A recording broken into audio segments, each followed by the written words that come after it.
Absolutely, Crofty. And Alan, when Fernando Alonso says over his team radio that it really should be red flagged, you probably know that it should be red flagged. Yeah, he played a gamble as well, though, because right at the beginning, he went out on intermediate tyres and the rest were on wet. This is right at the first part of that. And look at the amount of water that's just sitting around. He's got no grip at all. The tyres couldn't clear the water quickly enough, could they? Certainly not. When you see that amount of water sitting there, the car just aquaplanes, and he was really struggling from the beginning.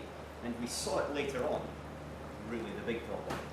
I mean, this was phenomenal, was it not? The actual save that he managed to do here. Yes, it was. But this was luck, I have to say, because at this point when he accelerated, here he hits the puddle, he goes sideways, and at this point the driver's just going, no, you're holding on and praying. But he lifted the pressure off the brake pedal at the right time and got back onto the throttle. But that was probably the lap that's left him in 16th position with just 6 minutes to go. Now, you've driven in conditions like this at Silverstone a few years back. How dangerous can it be?